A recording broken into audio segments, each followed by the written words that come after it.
What a technical journey we've been on as a church over this last year, haven't we?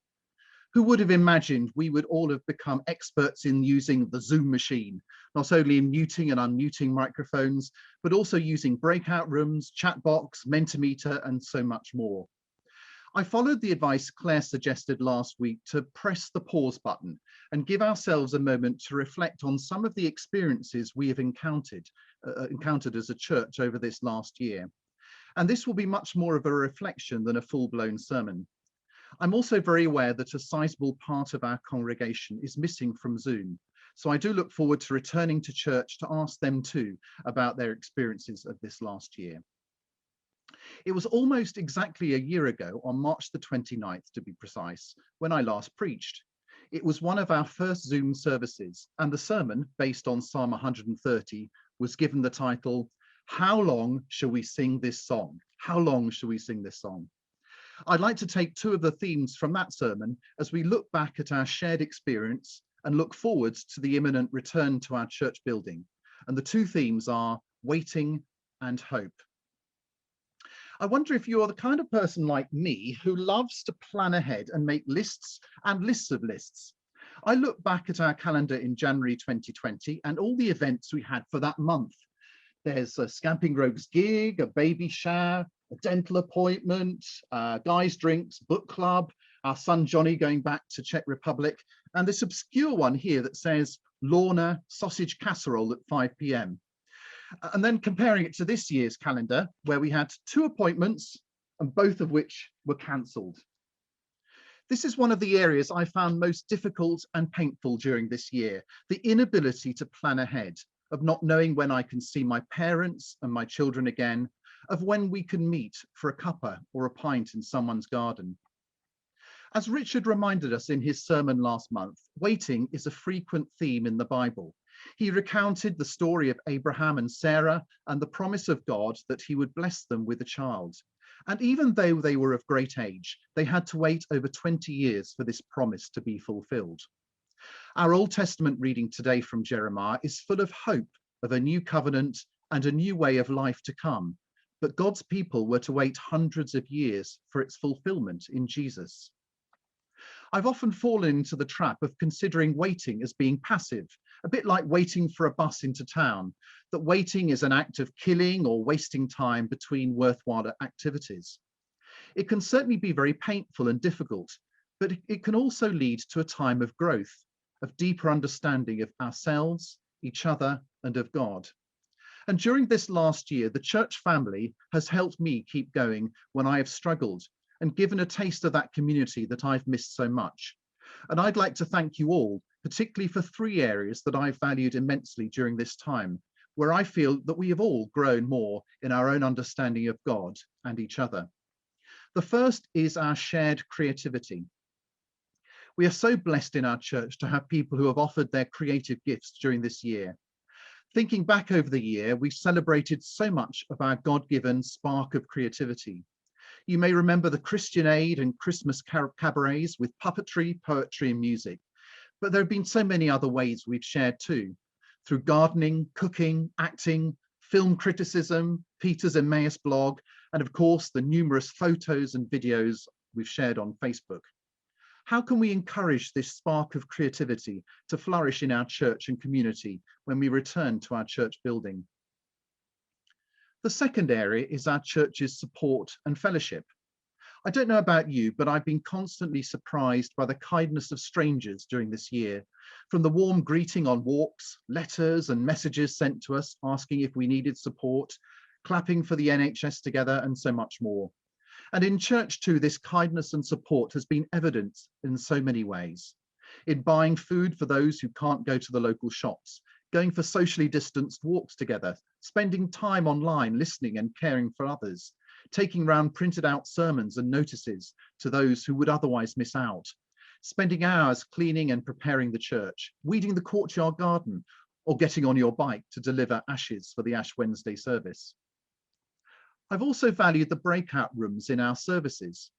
I'm naturally a shy introvert, and I often hide behind a musical instrument at the end of a church service. I valued being able to meet and chat to so many people before and after our online services. How do we ensure in future we make these opportunities to talk to those we don't know well when we return to our church building without the present social distancing rules? The third area is in our shared spirituality. Another thing I valued in our Zoom services is how we've often been able to pray in a different way with and for each other.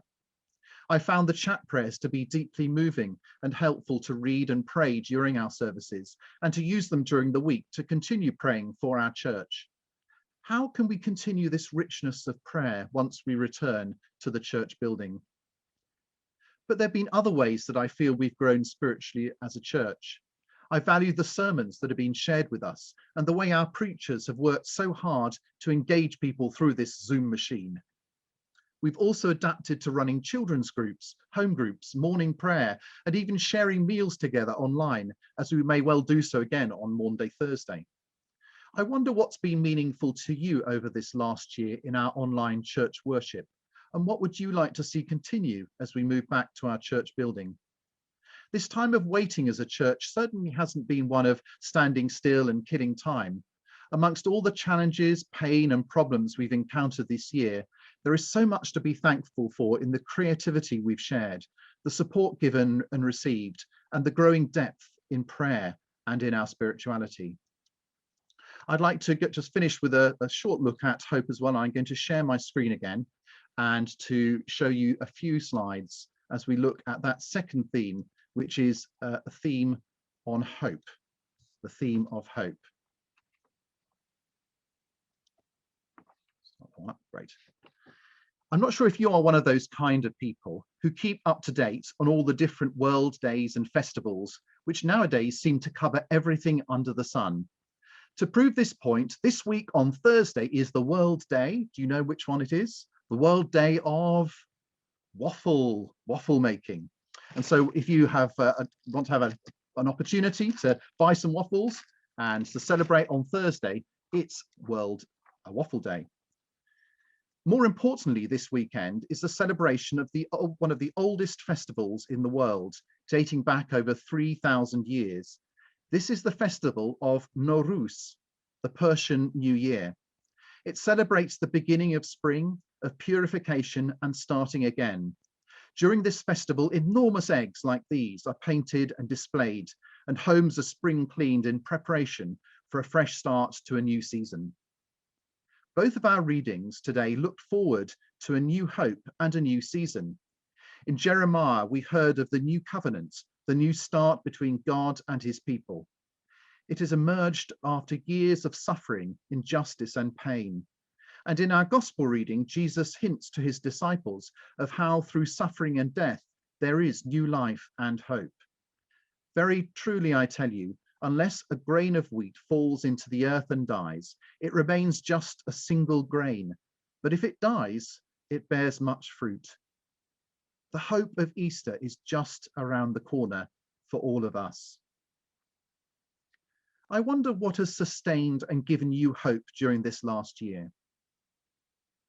One of the things that helped me were the expertly curated poems that Stephen faithfully sent out to us for much of the year.